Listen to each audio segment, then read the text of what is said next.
Hello, guys, and welcome back to the Dancing Heart podcast, the place that empowers and inspires you to live in alignment with your heart and joy.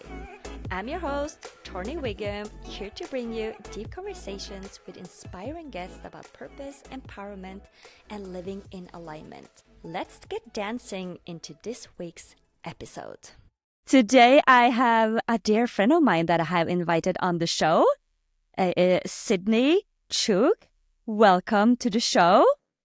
Thank you so much for having me. I'm so excited to be here and just a part of your project and what you're doing. So thanks for having me. Thanks for coming. So Sydney, you are an entrepreneur, or more specifically, cryptopreneur. You are originally from Canada and you moved to Mexico. Now you're living in Mexico City with your 3 boys. You have been through some massive transformations in your life. Definitely. Mexico is a blessing and a curse at the same time. I know we talked about it, how just there's so many little things that happen here that don't happen back home. But, when you're adjusting, like you said, transforming, you just kind of roll with the punches and just accept it for what it is. But we live here in Mexico and we're just rolling and vibing. You're rolling and vibing. That sounds amazing. And I'm so excited for this conversation today. We're going to dive more deeper into how to create your dream life, more about your crypto. And talking about crypto, you also under the name of the Bitcoin Barbie. So I'm excited to learn more about that and also to hear your take on, we're talking about the 90-day rule and the 20-year plan. But before we dive into that, I want to ask you, what makes your heart dance today? When I accomplish something that was a goal of mine that I set out to accomplish, and not just like your daily to-do tasks, that when I hit something like a serious goal, I literally physically dance, not just my heart. I literally just physically dance. I love that. And what was the recent goal that you were able to hit and you were just dancing around celebrating? So even though the transition to Mexico City has definitely had its challenges, 2 years ago when I was living in Playa del Carmen, I was kind of like, listen, I'm really over this place. And I want to move to a big city again. I'm from Toronto, so I'm from a big city, and living in a small town was just irritating me. And so I wanted to move to Dubai originally, and I kind of switched up and decided Mexico City. But I gave myself 2 years, and I said by the end of 2024, I've got to be out of Playa. And despite the challenges and everything that I was going through, with my former business and just some of the other stuff that I had going on, that challenge seemed like it was going to be impossible, but I just literally by any means necessary, I made it happen. So just getting here to Mexico City, watching my kids' faces while we're driving through the city, my heart has been dancing over this. We go to the park and it's Playa del Carmen. So it's nice there. It's pretty. You can walk, but it's not very kid friendly. It's not a family town. Yes, there are families there, but it's really not built for families. But here it's there's little parks everywhere. It's literally right outside our door, and you walk 3 blocks over and there's another play structure, and you walk 15 blocks away and there's a massive park with play structures and duck ponds and all sorts of, so it's a place, it's got culture and whatever. And so watching my kids kind of see this themselves, this made me happy. That was one of my goals, and that's definitely brought a smile to my face. Wow, congratulations. You really had the time frame of that goal too. And it's okay, by 2024, I'm going to be out of Playa, and you made it to Mexico City and slowing getting into a new pace and into a new season of life even with your kids. And I know that you also just restarting everything in your life, like businesses. And it's how do you I know it's hard. Like you have to keep going You every single definitely, time. Yeah. yeah, one of the things is you definitely you have to keep positive people around you. And this is one thing that I'm gonna, I will admit, and I think this is the thing too, with like a lot of people talking about entrepreneurship, we really like to skip past the hard, and we don't talk about the days where we're like, are we even doing the right thing? The imposter syndrome kicks in when you are doing the right thing. Like there's a lot of things that we don't talk about when we when you listen to stuff like positive, motivational, manifestation type things, they don't ever really tell you that. Like it's a lot of and there might be people who argue with me, but I think there's a handful of toxic positivity when it comes to being an entrepreneur. You're going to have horrible days. You're going to have days where you're like completely want to throw everything out and go get a job. And then you know that you don't want to go get a job because like that you just want to keep working. So yeah, you're definitely going to have these days where like things are horrible, but I think one of the most important things is having good, positive people around you that are also building, that have also been successful at building, who have also failed at building. You need to have a very well-rounded set of supporters, entrepreneurs and supporters around you that can give you guidance, because sometimes, you have the answers right in front of you and you don't see it because you're so wound up in like whatever the current situation is. And sometimes just having someone who is like-minded or who is a solution-based person who is, you know what I mean? It can really be helpful to go, hey, well, actually you have that resource. You're just misusing it or you're not using it, right? So sometimes, like, I think that's one of the biggest things for me. Yeah. Exactly. Having somebody to mirror you so you're able to see stuff that you're not able to see yourself. Yeah. You're Yeah. missing, yeah, some parts that you're missing. It's like, oh, that was just a small piece and now you're back on track again, or just a small adjustment. Like normally it is just something small. So Right. perfect. Thank you for sharing that. And I can imagine just starting living out in Mexico City and just rebuilding yourself again. Yeah. Yeah. But you So know what? Rebuilding, and I think that's the thing is like even, um I definitely have had like a really successful business that totally collapsed on me, and it really from the inside out kind of like tore me up, right? So I think moving locations was a really necessary thing for me as well, to just shake up my environment, shake up what was going on with me, and kind of give me a fresh kind of like perspective and motivation. And then also like living in a beach town when you're trying to start a business or like trying to like revamp and do things, it's not conducive at all, to be honest with you. A lot of people think like, oh, I want to go be a digital nomad, and it's not easy to go live in a beach town and try and run a business at the same time. I find way more motivation when I'm in the city. The fast-paced energy like makes you. yeah, yeah. I've been living in Playa del Carmen for a while too, and I tried to. That's where I was taking the leap, and hey, I'm going to start my business. But everyone is on vacation, like, and you kind of get in the same energy as these people. It's Yeah. like nobody's like. Of course, they're doing something, and there's some digital nomads here and there, but in general, there are.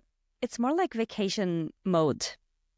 People Yeah. just want to chill, go to the beach, and you kind of like, yeah, I want to go with them, but you have a Yeah. business to take care of. So it's kind of like, yeah, not Yeah. crashing, but it's, yeah, this opposite It's hard. energies. It takes a lot of discipline. There are Yeah. very few people who truly have the discipline to be a so-called digital nomad. Yeah. I think that's a hard truth that not a lot of people are happy to talk about either. I think a lot of people want to be a digital nomad, and it's not all it's like cracked up to be. It takes a lot of discipline. If you can do it right, absolutely, then yes. But if you're just starting out, like it's not something I suggest. You need to focus and then take that time where you already have like, because when you're just starting out a business and looking for new clients and everything, you have to be able to like call clients all day. You have to be engagement farming all day. You have to be lead farming all day. And if you're on the beach, you're not really doing that unless you have some sort of social type of situation that you're building, right? But for the most part, especially when you are surrounded by other people who are starting their business, and in that kind of digital nomad space, a lot of them are also just like building their business and either don't have the income or don't want your service. And this is something I also noticed there. Mm, So yeah. How long did you live in Playa del Carmen for? almost 4 years. Oh, that's a long time. Yeah. It was a long time. You definitely It felt was it. a long time. It's a lot of ups and downs during the time, right? Yeah, definitely. I know what we talked about, or you were introducing to me the 90-day rule and the 20-year plan. Yeah. Would you like to share more about that? What is it? Is that something that this is the system or the tool that you operate from in your life? This is something I operate from in my life. Yes. Now, of course, listen. So they're honestly they are two different concepts. So I'll focus first on the 20-day rule, the 20-year plan. And I call this dream life planning. So what I do is I break down life into 5 different sections. The first is in no particular order, but just the way I am. The first I look at is what is my career and finances? Like where are they at? So in 20 years from now, right? Like you start at 20 years from now. In 20 years from now, where do I want my career to be? Where do I want to be financially? Okay. Kind of in the same category of things. Maybe I don't want to be working or career, whatever, you know what I mean? However you label that work aspect of your life. Okay. Where do you want to be in 20 years? The second portion of that, actually, so I delve into this, right? And I look at like the numbers even. And I go, okay, well, if I want to be, a billionaire, this is my goal, by the way. I want $3 billion. That's my number for no real particular reason. Just 3 is my favorite number and a billion is better than a million. But also when you get to the billions, you can do things. You can change the world. You can maybe not change the world, but you can change people's circumstances. You can change things that you don't like. When you have $1 billion, you can generate enough of a shift to do something at least medium impact to communities. So that's my number. But okay, I want to be a billionaire in the next 20 years, right? How do I get there? I could just say it, right? But I look at, okay, so what kind of businesses make billions of dollars? Or what do billionaires do? How did billionaires get there? And I start looking and thinking about this, right? And obviously, I'm not going to make $1 billion next year. I'm not going to be a billionaire by next year. It's not possible. And it's completely out of whack to believe so. So what I do is I go, okay, well, in the next 20 years, I want to be a billionaire. Do I want to still be working? Well, I'm only 36 right now. So yeah, 20 years from now, I'm only 56. If I'm getting to the point that I'm a billionaire and I'm in the mind frame that I am, I'm sorry, retirement sounds like a cool idea, but I will be so bored.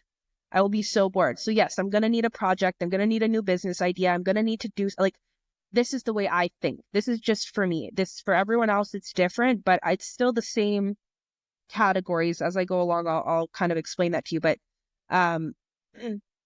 let's say if you're in law, you're a lawyer, you know what I mean? You want to be a judge. Well, you don't go to school and become a judge, right? You go to school and you become a lawyer and you become really familiar with a specific sector of the law. And then you move on and sometimes you learn other bits of laws or you specify even further into your field. And then you start going into education and to upgrading your status to a judge. You don't become a brain surgeon right out of med school, right? Like you have to go and study to be a general practitioner first, and then you go into specifications of neurology and all this stuff, right? Like there's steps to get there. So apply these steps, and you apply these steps backwards. You have your 20-year goal. Most people plan, where do I want to be this year? Where do I want to be in 5 years from now? But the problem is, if you plan for 5 years from now, but you're not planning for 20 years from now, you're not often going to make it to your 20-year goal, right? Anything is going to happen in that time. So what I do is I go, where do I want to be in 20 years? Okay, if that's where I want to be in 20 years, where do I need to be in 10 years? Okay, in order for me to be in line to get to that 20-year. If I want to be here in 10 years, where do I need to be in 5 years from now in order to be well on track to my 10-year, which leads me to my 20-year? And then you go backwards one more. What do I need to do this year, today, in order to get to that 20 years? So what am I doing today to get to 20 years from now? And so I do this now, again, going back to the subjects where I break this down. I do this with career and finances, okay? Then I go down to relationships. Okay, and I'm not just talking about marriage or anything. What kind of friends do you have? What kind of activities do you do? What is your family life like? Include your relationships on a like spousal or partner level. What are your relationships with your kids? What are your relationships with your family? So again, in 20 years from now, I would hope that in 20 years from now, I have my kids, hopefully they're, grown up, that they have some kids and that we do family dinners on Sundays and we go on family vacations and we do, you know what I mean? And we work together and as a family. So what am I doing today that makes my family want to feel like part of the family? You know what I mean? And for the people who don't have kids, what are you looking at for your spouse, your partner, when you look at your relationships, right? Where do you want to be with your partner in 20 years from now? Do you want to have kids? Do you want to have marriage? And this is kind of leading more into that 90-day rule. So I'll push that when I go to talk about the 90-day rule.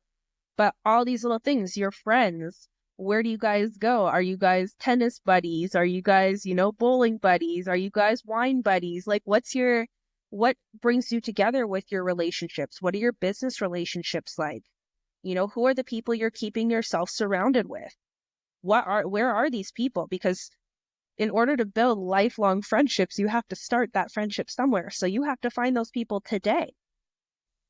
Exactly. Right? And I don't mean necessarily like go and find the first person, whatever, but think about it. If you like people who go to museums, go to a museum and make friends with someone you met at the museum. If you like someone or you like to do these things, go make a friend with these people. Go to these places where you're going to find the people who carry the same energy or the same desires as you, right? So that's kind of the relationship aspect. If you want that long-term relationship, what are you doing today to create that? So we have career and finance, we have relationships, then we have our lifestyle. What are we doing? What are our hobbies? Are we traveling? And now here's where things start really like coming together now, right? Where do you live? Like I said, are you traveling? What kind of cars are you driving? Are you driving? Where, who's around you? What do you guys do together? Like, what are you doing? What are you building with your business? If you're building new business, what are you doing? How much does that cost?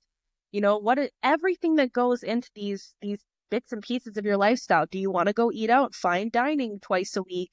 Do you want to, have your own farm that you grow? Like, the reality is that all of these things cost money. So now you have to go, well, how much does that even cost to do today? And then think like probably double or triple the price the way inflation works. That's how much you also have to take in when you start thinking of where you want to be financially in 20 years. Because in 20 years, if you want to be running a farm or have farmland, you have to have the education and the understanding of what needs to go into that. And you have to budget for that and plan for that in order to make sure that's part of your lifestyle. So that's your third part, is your lifestyle. And taking all the little components of that and understanding, if you want to live that kind of lifestyle, what do you need to do today in order to make sure that that's possible for you at that level, right? And then, so that's 3. Then we have our home. Where do we live? Where in the world are we living? Do we own a place? Do we rent a place? How much does that cost? Are we traveling to and from that place? What are those travel costs? What is our home life like though? Like in truth, You know, what are we eating at home? What are we eating? Also, even down to what type of house do you have? What does it look like? Oh, you want to buy a house in the mountains? That's cool. Is it modern? Is it contemporary? Is it, kind of wood lodgy, woodsy cabin style? Again, you have to understand, you have to have a vision, like a very clear vision. Because here's the thing is a lot of people go, if I were to ask you, maybe not you, but there's a handful of people that have said like, where would you want to be in 20 years? And people joke around, they're like, well, I hope I'm alive. So what do you mean? You could be alive laying in a hospital bed. You could be alive with no legs. You could be alive with like, you know what I mean? Like you could be alive sleeping under a bridge. You could be alive living like a king. What do you want? Are you healthy? Are you happy? Are you surrounded by the people you love? Are you doing what you want to do? Like being alive is just like a very generic answer. Like, yeah, I hope everyone is alive in 20 years, I hope they Yes, are living their life. But what are you doing with your life in that time? Because just being alive doesn't mean you're alive. exactly. So And I like that you are breaking this down into this different themes, like this aspects. And then I like that you said specific of what you envision this to be for you. What does it look like for you? Amazing. And is yeah. there a second or a fifth one as well? So the fifth one is your health and wellness, Mm. right? Where do you want to be in 20 years from now? Right? Again, I'm still younger, but this, I ask this question and sometimes I ask it to older people and they're like, oh, well, I'm going to be like 70. So what does it matter? Well, okay, but I've seen 70-year-old bodybuilders that are living their best life. They don't look 70. They don't look, and I've seen some 70-year-olds that are literally like walking with a little cane and decrepit, can't lift anything, diseases and all sorts. So your goal, even as me in 20 years from now, I'll be 56. I don't want to be an old, tired 56. I want to be a hot Barbie 56. Like I want to be sitting on the back of my yacht, literally drinking champagne and watching all the little pool boys walk by. Like I want to enjoy my life, you know? And I I want it to be my yacht, not somebody else's yacht, like, and I'm not saying, listen, I think like this and I say this, but this is not for everybody. And I'm not saying just because you might not want a yacht or whatever, like you might not want a certain level of life, $1 billion, you're wrong. I'm not saying this at all. This is for me. I mm, can only speak on what I see myself doing and wanting and, and here's the beautiful thing about this is that maybe I won't even care about having a yacht. In 10 years from now, I might go, oh, whatever. I could have bought a yacht, whatever. We'll get a little speedboat and I'm going to travel way more. I'm going to have way more money invested over here or there, whatever. Maybe I don't actually want a yacht later on. exactly. But it's there right now. And then you can adjust as you go. Absolutely. And then Absolutely. so it's more fitting into your current vision because it's always will change. But I think this is nice because I never heard anybody talking about this 20-year plan. Like honestly, I haven't. It's like, yeah, what's your vision and what's your next vision beyond that? But it's never like, hey, this is about your life. Like this is about the 2 decades in the future. And it starts today making conscious choices. Yeah. And Yeah. And maybe it just being will, intentional. exactly, just being so aware of that and plant some seed in your unconscious mind. Yeah. Yeah. Yeah. Exactly. And you know what? Like you said, it's like it's not talked about. And I remember is like one person kind of said something about it, like, I know where I want to be in 20 years. It was actually my ex, and it was a very like, it was a very, it didn't come from a good place. You know what I mean? It was kind of like almost like a hit. Like, you don't know what you want to do with yourself, and and I have a plan for where I want to be in 20 years. And I kind of was like really taken off by that. And I was at the time, I was very like, F you, I was totally like, I mean, I was young and, and it was like, it definitely hit in a different way, in a different place. But when I became conscious of what I thought about it, it didn't make me angry. It actually really made me curious. And nobody at that time around me was thinking about their future, let alone where they wanted to be in 20 years. So, there's a lot of people that talk about manifestation, but they're talking about having things done like right now. And I think that that is something that discourages people from chasing their true goals, because they go, oh, this wasn't lined up like this. Oh, I have this plan. But then they're like, I want to get all this done this year or write this. And then they build this timeline in their head that is not really achievable. So with something like the 20-year goal, like, you actually create achievable milestones for yourself, and you create a very direct path. And when you know what you want, and when you're very specific about it, it's very easy to say no to other things. Yes. Right? Or the things that you absolutely know are not going to bring you closer to your 20-year goal. Absolutely. And I love what you were saying about, hey, everybody, they expect things to show up in their life right now. Like, the timeline is really like delusional, like you said. And I've been there. And I think this is something that is normal being beginning entrepreneur, because I was thinking when I left my hometown and I went to Playa, I was like, okay, I'm just going to build my business here. And then it didn't happen. It's like, oh, and then you have this high expectation for yourself, and then you feel like a failure because it didn't happen the way that you expect it to be. So I think this is a much more healthier way to think and to be more, okay, the 20 year from now. And I think it's nice to have this long-term goal, very long-term goal. And then you make conscious choices every single day based on your 20-year plan, right? So yeah, or you try to. Like, I mean, listen, we're not perfect, right? And I think no. That's part of the 20-year plan, is accepting that things are not going to roll in the way exactly how you had it laid out. But you'll also find that because you've kind of laid certain things out in a way, you will see the fruits of your labor. You will see, things that are happening over time, and you will see, like, even when you have errors, you'll see them as lessons as opposed to a roadblock that stopped you from hitting this timeline goal. Exactly. You give yourself grace. You do. And I think you also stay more flexible when the time frame is not this small. Like, exactly. Yeah, and you can just lean back and be in your receiving mode and just go a little bit more with the flow in life and just see where it takes you. As long as you stay on track with your vision, it's you don't have to be so rigid and like forcing things to happen, because I think that is a lot of people out there forcing everything to happen right now when it's not supposed to happen right now.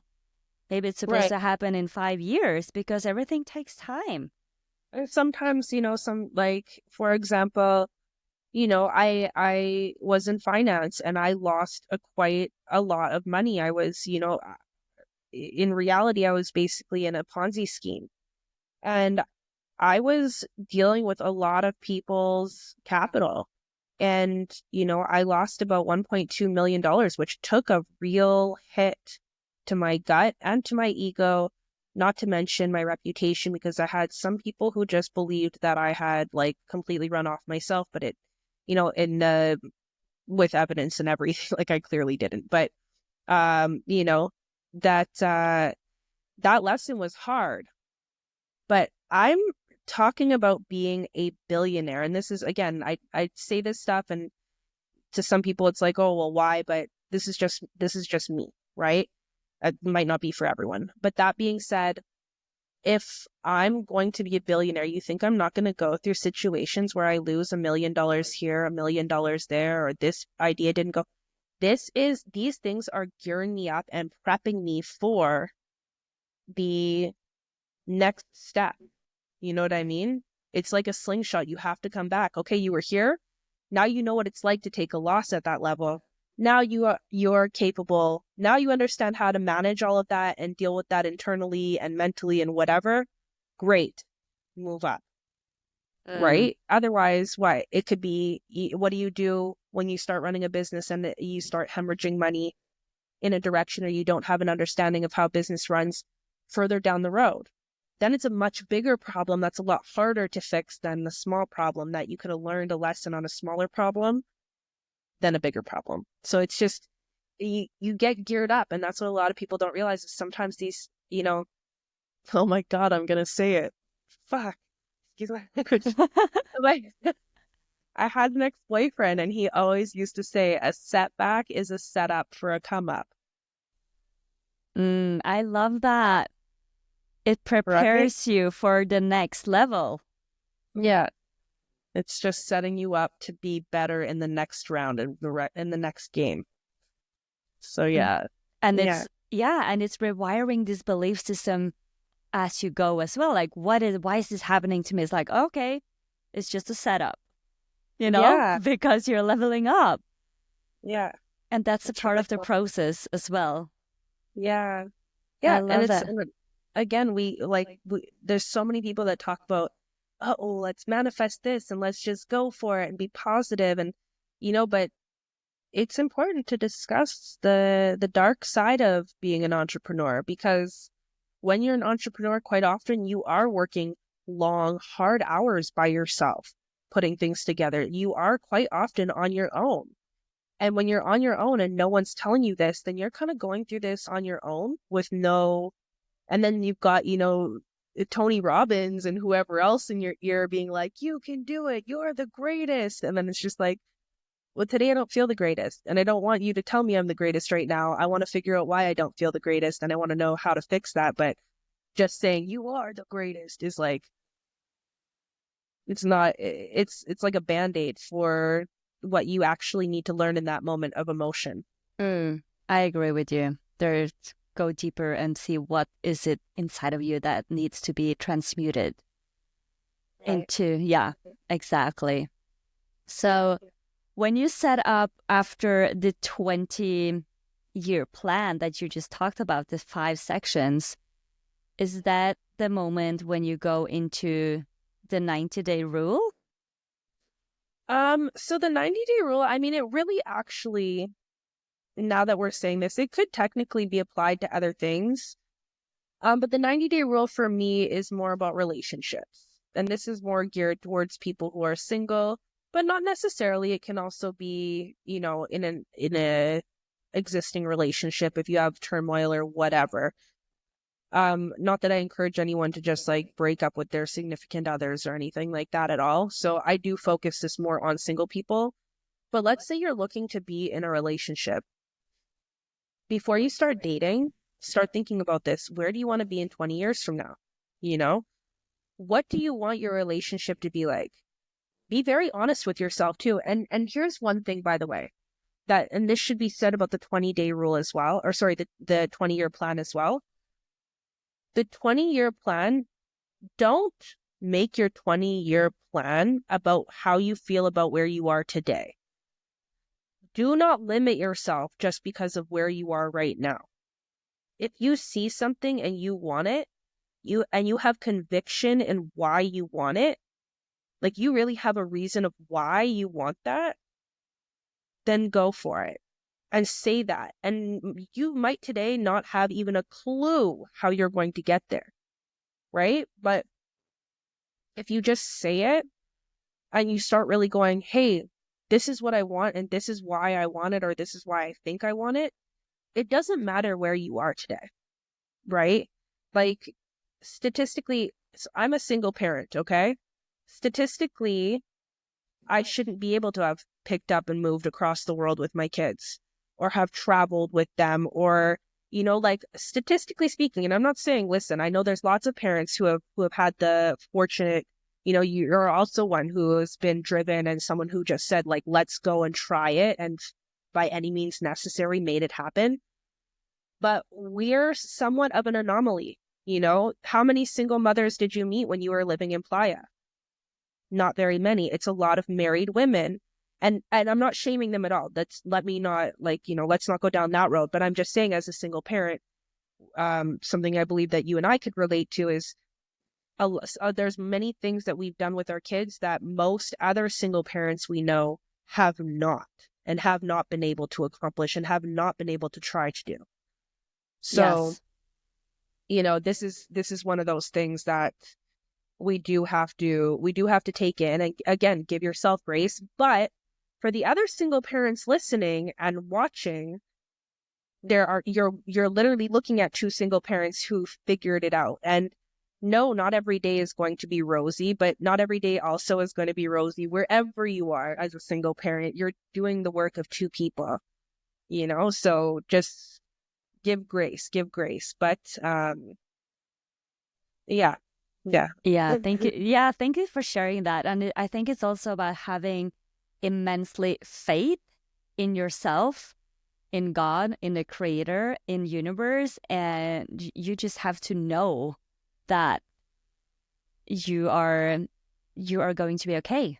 No matter what happens, you're going to be okay. Yep. And I know that you have this faith as well. Yeah, I do. Yeah, I definitely am very a spiritual person. And I recognize some of my own beliefs and things are not necessarily for everyone, and that's okay too. Yes. But I do think, like you said, like at least just have faith that whether you want to say faith in God or you want to say faith in yourself or faith in the universe, for me, it's God. But if it's not for you, then at least have faith in yourself. Yes. And just know everything is going to happen and everything will work out. So Yes. yeah, that's that. But the 90-day rule, sorry, I want to go back to this. So Yes. being very intentional and speaking to yourself about what your wants are. So I think a lot of the thing when people are dating, is when they meet someone and they kind of have like a little spark with them, that they just want to be in their most impressive state at all times. But this only lasts for so long because we're human. And so our natural pieces to us, our natural desires and stuff come out. So there's a lot of things that like people don't want to talk about at the beginning because they think like, oh, it's too soon to talk about this or too soon to talk about that, because what if they don't like me? Well, then they don't like you. They're not going to like you anymore in 5 months from now because you know what I mean? Like so the 90-day rule, I set it up like this. I have a very clear vision of what I want. In my life, I do want to be married. I'm a hopeless romantic. I watched way too many Disney movies. Even in the disastrous part of my life, I still think my Prince Charming is coming. And, I do. I have a Prince Charming right now. So, like, it's true. It's true. But I want to be married. You know what I mean? I want to be in a little bit more of a traditional setting, but also because I'm a go-getter, I'm a little bit of a conundrum to myself, because it's like I want to be able to build my billion-dollar empire because I want to, not because I have to, if that makes sense. Yeah. I don't Yeah. want the pressure. I want to be able to just be supported by someone while I like gallivant around and build. I know it sounds silly, but I'm also a hard worker. So it's like, yeah. And I do. I'm lucky to have someone around me right now that does do that. But I think that it's important while we talk about things like marriage. If you want to be married, don't be scared to say that in the first like couple weeks. You don't have to be like, so when are we getting married? Like, yeah, don't be a creep, but like, yeah, but you don't need to be a psycho, but like, like you can say this and see if that other person goes, oh, I don't know if I ever want to be married in my life. Boom, leave. No, obviously, if you're having a dinner, finish the dinner, make them pay for it. But like, Exactly. I'm joking. I'm not, but I am. But you get what I'm saying. But be polite. But right at that point. So this is why I say the 90-day rule. You have these bits of your life, and you can decide which of them are non-negotiables. And you can have certain things that you want in your life and go, well, I could waver on this. I want this, but if it doesn't happen, I'm not going to be heartbroken about it. But things like marriage and kids and religion and politics, these hard discussions that people tell you not to have, talk about finances, talk about your job, these conversations that people tell you not to have when you first start dating someone, have them. Maybe not finances, be careful with that, because you can always attract the wrong people or there's things that could go wrong with that. But your desires within a relationship, share them. Your political beliefs, share them. Your religious beliefs, share them. If that person is not going to be with you because of that, it is better that you get rid of them in 90 days than spend 2.5, 5, 10 years figuring out that person is not for you. And that's totally okay. It's totally okay. I would rather get rid of someone in 90 days than wait a lifetime of trying to force my ideas on them. Nice. So you kind of use 90 days in order to, when it comes to dating, like an example, to like see, okay, if this person aligned with my vision, my future, where I want to be? Is this a match? And in 90 days, if there is like some non-negotiable for you that is not matching with his, it's like, okay, it's a bye. I'm gonna end this. Perfect. Yeah, and it doesn't need to be animus. It doesn't need to be like an angry thing. It's just a simple acknowledgement. And especially as we're getting older, right? Like, I'm 36. I'm not wasting time trying to, like, I've already done this, like trying to force something as a younger girl. I'm now looking for something a lot deeper. And if, like you said, like if I give you 90 days in it, it's like, it doesn't need to be an animus goodbye, but it's like a very like, I'm not emotionally attached. I don't need to feel emotionally attached, and I'm not saying, and here's the fun part about this too. Okay. The 90-day rule, I say this to guys when I meet them. And even if there's guys watching this, like I imagine predominantly your audience is women. As I can tell, you have like quite a few women speaker. But basically, if you are dealing with a guy or guys when you're like out and about or wherever, guys are hitting on you, I always tell them like, that's nice, but like I have a 90-day rule. And just like you watch their reaction, first of all, it's pure entertainment for most part, because a lot of them start going, well, and here's the thing, listen to the reaction. Listening to the reaction is the key component, okay? A lot of guys will be like, so what does that mean? Like, we're not having sex in the next 90 days? No, we're not. Okay, so are we sleeping with other people in that time? Are we dating other people in that time? Depending on how they say these types of things, and they do, tried, tested, and true, in different countries, different cities, this is the response. Not by everyone, okay? But, you get a vibe for if they're looking for a relationship or they're just trying to date for fun or like one night stand or whatever. You know what I mean? Short-term little, hey, let's hang out for a few weeks and whatever. You get a vibe for this. So I always say, yeah, like, no, we're not. If they start asking me like all sorts of other questions, oh, well, are we sleeping with other people in this time? Are we dating other people in this time? No, we're getting to know each other for the next 90 days and we're seeing what that leads to.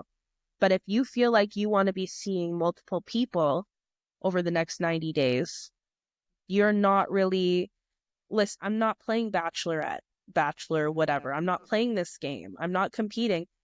And here's why I'm not competing, okay? Because for me, if I decide to date 5, 6 guys at the same time, 10 different guys at the same time, to everyone, to each their own, their prerogative. But if you're really looking for a relationship, I don't believe this is the right way to do it. And I'll say why. Because when you are putting your energy into too many different places, you're going to find yourself being drawn to all these places. You're not going to find someone to vibe with. If that person right away is not giving you a vibration that you want to spend more time with them, perfect. They stopped you from wasting 90 days. Get rid of them. Move on. Yeah. Cool. Yeah. So, I like that rule. Thank you so much for sharing. No problem. I'm glad. Yeah. And I know you initially you also are a cryptopreneur. And I know that you have some exciting project that you're working on right now as we are entering the age of Aquarius and the age of technology, and everything is changing so rapidly. So I just want to, can you share more about what do you do and what are your project? Because I think it's very exciting. Thank you. Yeah. So I've been in cryptocurrency now since roughly about 2016, 2017, but I really got like deep into it about 2018. I started really taking it seriously. And so over the years, I've grown with the industry. It's such a rapidly expanding industry that it's growing in all sorts of directions because blockchain is based in technology and it's based in information and data compilation, really, which a lot of people don't realize. Um, it's an applicable industry to almost every existing industry, from medical to logistics to banking. A lot of people think cryptocurrency and crypto is just about money. It's really not. It's actually about the technology that goes into, for example, when I say logistics, um, we can take a barcode from the farm that, let's say, avocados come from, right? And that barcode is scanned when avocados are planted, like when a certain set of trees are planted. So now we have all the information that these seeds were used to plant these trees. This is where the seeds came from, wherever, you know. And then the avocados that come when they harvest, you scan another barcode, and that puts into what's called the blockchain, basically a ledger of every detail about where these avocados came from, you know, where the seeds came from, when they were harvested, where they went to, and it's a loss prevention as well. So there's like, you know, if there's theft or anything that's happening, we know at what point this theft happened because it was, you know, it's a tracking, right? So there's the blockchain itself is really all about data information storage. So there's that portion. But I mean, in crypto right now, we're the wild, wild west. And there is a huge portion of this that's finance. And it's so much fun. It is so heartbreaking, so much fun. It is literally like a heart attack, anxiety, and an ice cream cone all rolled into one, okay? It is like, when you hit. And some people feel like it's like gambling. And there are certain things, there's a lot of things in crypto that are gambling. But when you start looking at the logistics aspect, the blockchain aspect, where you're talking more about the actual technology behind it, then investing into cryptocurrency becomes less about a quick buck and more about the understanding of the industry itself. So there are tons of projects that like you're not going to see, you know, people hear about it all the time. Oh, this guy got into a crypto and he put $100 in and he walked away with $3 million. And it's like, yeah, like that actually does happen. But that guy didn't tell you about the like, you know, $50,000 that he put everywhere else in the process. So yeah, he might have got one hit, but he took losses too, right? So yes, they don't share the other side of the story. right, exactly. But that being said, like, you know, there's so much evolution to what's happening right now, and it's disrupting a lot of spaces and a lot of the way we collect information. And so it's very exciting. It's a very exciting time because we are so new. And so there's so much room to be innovative in this space. And that's exactly what I did with my project is I created, and I'm in the process right now of launching a cryptocurrency dating app. So people who are into cryptocurrency, you know, because it's so new and it's like, I'm sure 50 of the things I just said, you know, in the last 5 minutes, people don't even know what the hell I'm saying. So this to me was like an issue before. It was like, okay, I basically would go out like on dates with guys and they'd be like, oh, you're in crypto? Like, isn't that high risk? Like, isn't it a scam? I heard that this, and I have a friend that got scammed by this, and I have a friend who lost all this, and like, it's just very newbie type questions, which, listen, I've been a crypto consultant for like the last 6 years. So I'm okay with answering questions. But when it's someone you're dating, I don't want to come home and be like arguing about my career.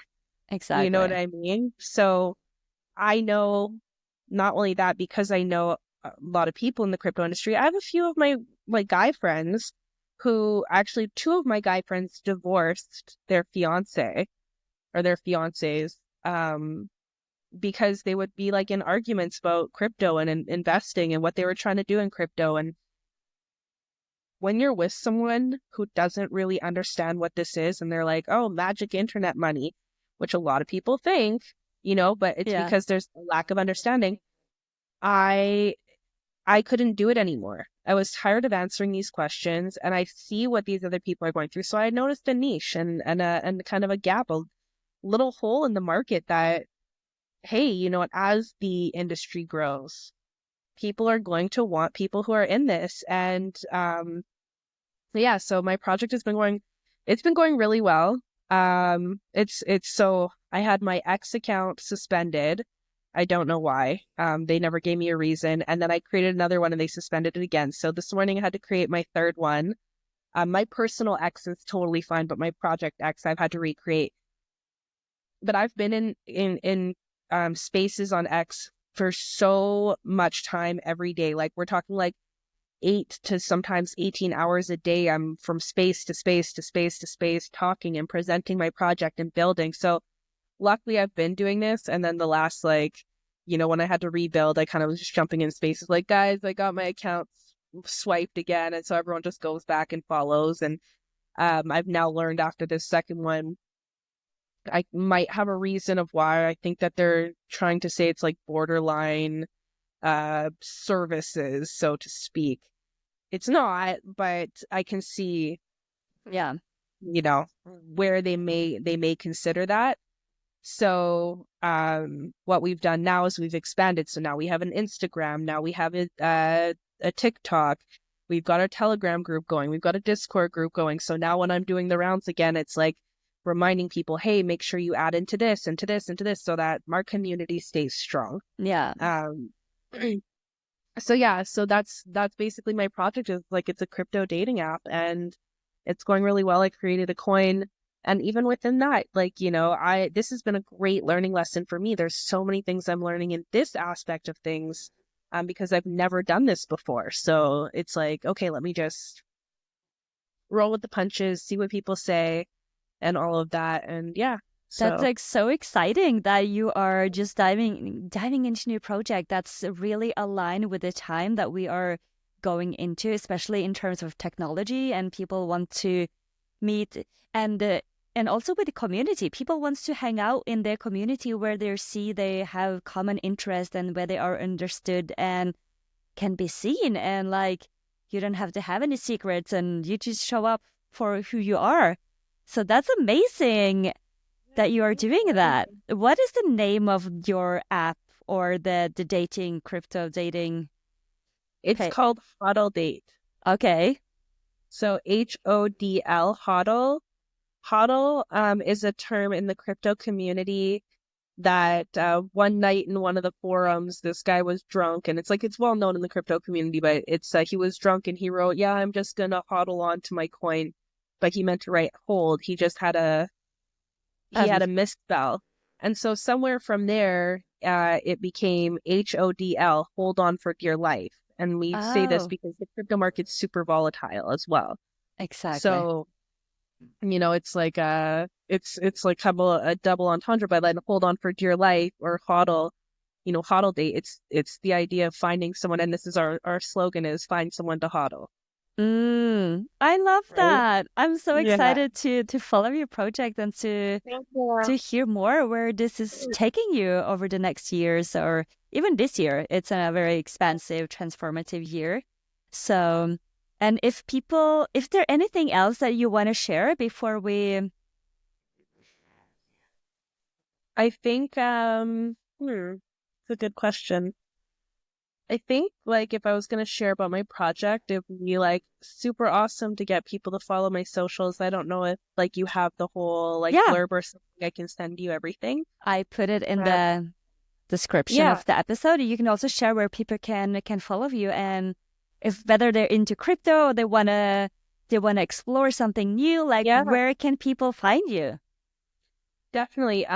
Now I'm on X. It's at the Bitcoin Barbie with no E. It's one word, the Bitcoin Barbie, but it's just I at the end, no E. X has a certain amount of characters you can use in your name, so they didn't want the E. But so yeah, you can definitely find me there. It's a big pink bee. But I'm the Bitcoin Barbie. And like, even if you're just getting into crypto or you kind of started looking at it, even if you think it's volatile, even if you think that you're at the end of this run, education in between peaks and valleys is the best thing that you can do for yourself. And I do consultations, so I do lessons. Um, I do have like a way that I format and structure myself within those consultations. I base it heavily on you. I like to cater my style of teaching to who you are. So what is your budget to put into this industry? These are realistic questions a lot of people get nervous to answer, but we're talking about finances. What is your budget? What is your time frame of having that budget in and out? How many hours are you looking per week, per day to put into this industry? What are you trying to do? So again, I've been in this industry for so long and I've been really well-rounded and well-connected. So I have a lot of ways to guide people depending on what their ideal outcome is. Some people say like, I want to create a coin. I don't know anything about it, but I want to tokenize my business or I want to create a coin out of my business. I can help with stuff like this. So That's just, amazing. yeah. Yeah. Thank Yeah. you. So yeah, go over to X and hit the Bitcoin Barbie and also on the HODL Date. Yeah. Yeah. Yes. Thank you so much for sharing all of your wisdom that you have been You're talking so about for having today. me. Yeah, it's been so nice. I learned so many things from you. So I really hope the listeners also gonna take some knowledge away from this conversation. It's been super, super nice. Thank you so much, Barbie. Thank you, or I Sydney. appreciate it. Yeah, no, I appreciate it. Thank you for having me on, and I'm really glad. And hopefully, maybe Yeah. we'll come on and do like a more specific show another day. And I would love to join you again. Thank you so much for having me. Thank you so much to Sydney, aka the Bitcoin Barbie, for coming on the show today. And thank you for tuning in and listening to the Dancing Heart podcast. I truly appreciate every single one of you. And I love to see who's listening. Don't forget to tag me in your stories and share your insights and breakthroughs. My Instagram is Torny Wiggum. Have a beautiful day, and I will see you in the next episode. Bye! Ciao!